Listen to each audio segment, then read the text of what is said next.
Hello friends, in today's video I wanted to share with you how I upcycled this wonderful mirror that I found in my local charity shop back in October. So this footage is actually quite old. It's from October because I did it pretty much in the same week as I found it. So this is what we started with, and this is how the mirror ended up looking once I was done with it. There was one little change that I did not so long ago, just before the New Year's. The transfer that you can see on the left hand side of the mirror, the big flower, I did end up taking it off and applying just a smaller transfer of a flower in that spot. So the first thing that I did was I removed the back and the glass out of the mirror so that I could work on the frame without worrying about getting any paint onto the frame or anything.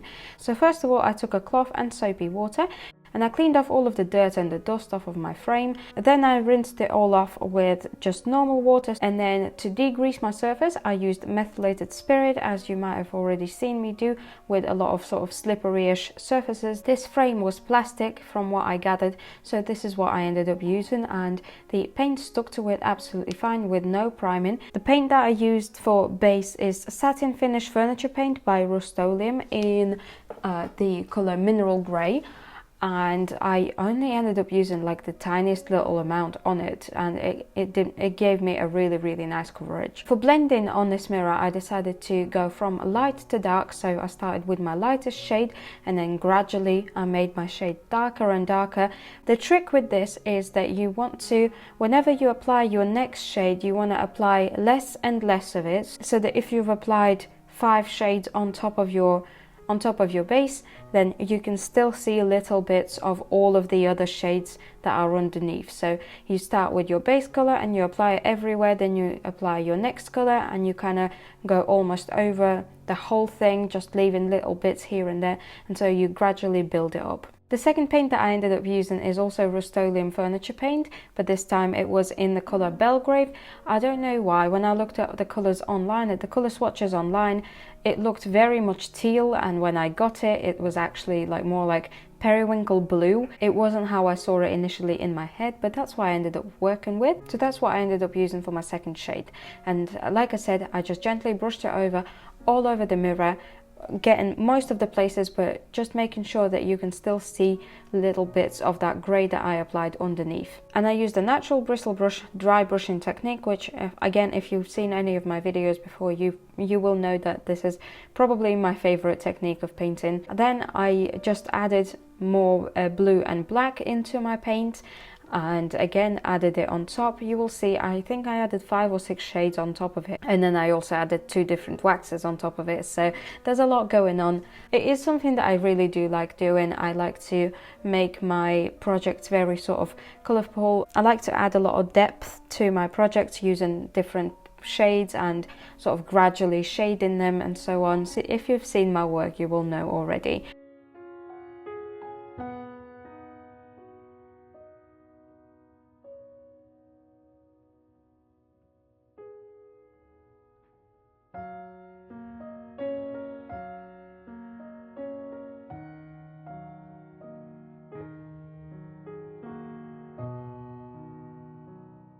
Then again, using that same paint that I had left over, I mix in more green and yellow to make it look more teal. Again, I brush it all over my mirror.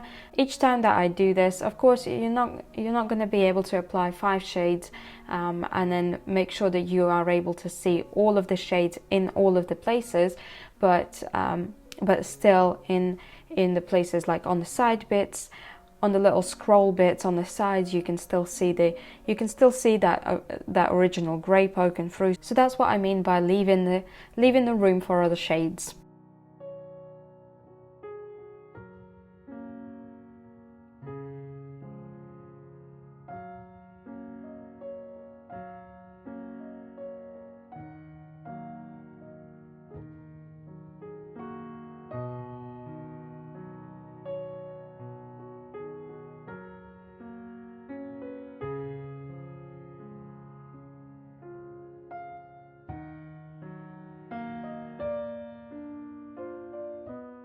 And so this is the last shade that I'm using here. I took a smaller brush just to make sure that I don't go overboard, and so I gently, again, I pick up a little bit of paint, I I wipe off the excess onto my cloth, and then I brush it over all of the details, and I kind of try to get most of the ridges with this paint. Also, I was planning to use gold wax over the top of it, and gold always looks better over darker tones, so if you put gold wax over white paint, it doesn't look as shiny. If you want it to be shiny, you want to put your waxes over a dark base.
After it was dry, I used my Penta Antique paste, which is my gold wax that I always use. I'm almost out of it now. So I just pick up a little bit using my finger, and I wipe it on all of the ornate bits, wherever I felt it was appropriate to add gold on top of.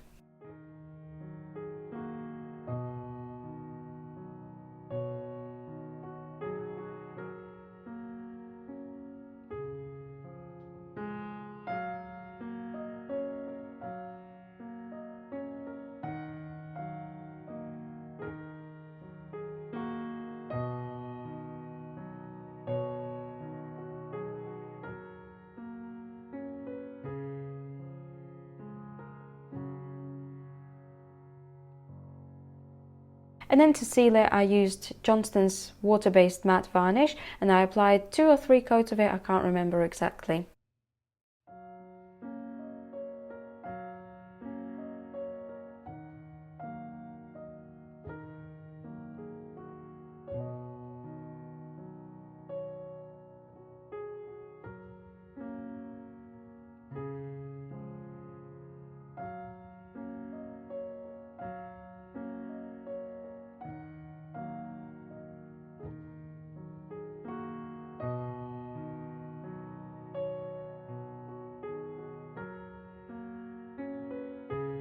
And so I was done with my frame. So then I went and I cleaned my mirror. I just used normal window and glass cleaner and a tea towel.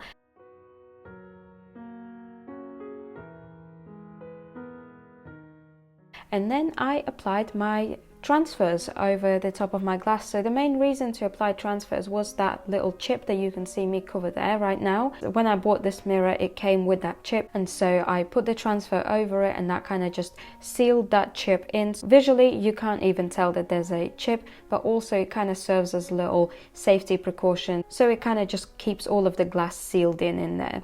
And then I applied more of these transfers. The transfers that I'm using are by Redesign with Prima. This is my first transfer that I have. Hopefully one day I'll have a lot of them. They are quite expensive, so I'm kind of saving them for bigger projects.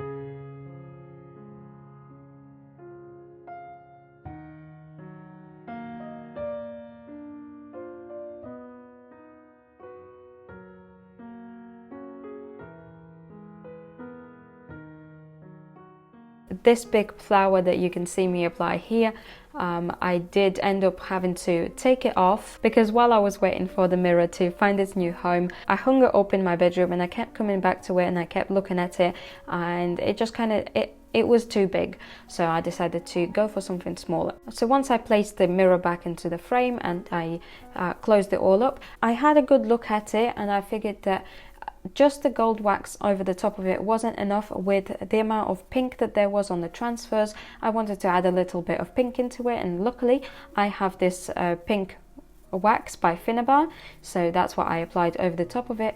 It is self-sealing, so I did not apply any kind of sealant over the top of it, but again, I didn't add it everywhere. I made sure that you can still see a little bit of gold here and there poking through, and then the pink wax blends with the gold wax. I try to kind of make it very, very magical. Overall, I'm super happy with this project. I'm kind of bummed out that it's actually gone to a new home. I kind of think that I probably should have kept it for myself because I just loved it so much. And yeah, so as you can tell, it's the end of the video. I really hope that you enjoyed it. I hope that maybe it gave you some new ideas as to how you can transform maybe something that you have lying around at home, or something that you wanted to get rid of because it doesn't fit your style or aesthetic or something like that, or maybe you have something at home that you could redecorate and then give to somebody. So yeah, if you enjoyed this video, make sure to give it a thumbs up. Subscribe to my channel if you would like to see more videos from me. If you have any suggestions or comments, leave those in the comment section down below. If you would like to connect with me on any of the other social medias like Facebook, Instagram, you can also check out my shop on Etsy. Links are in the description below, and I will see you guys in the next video. Bye!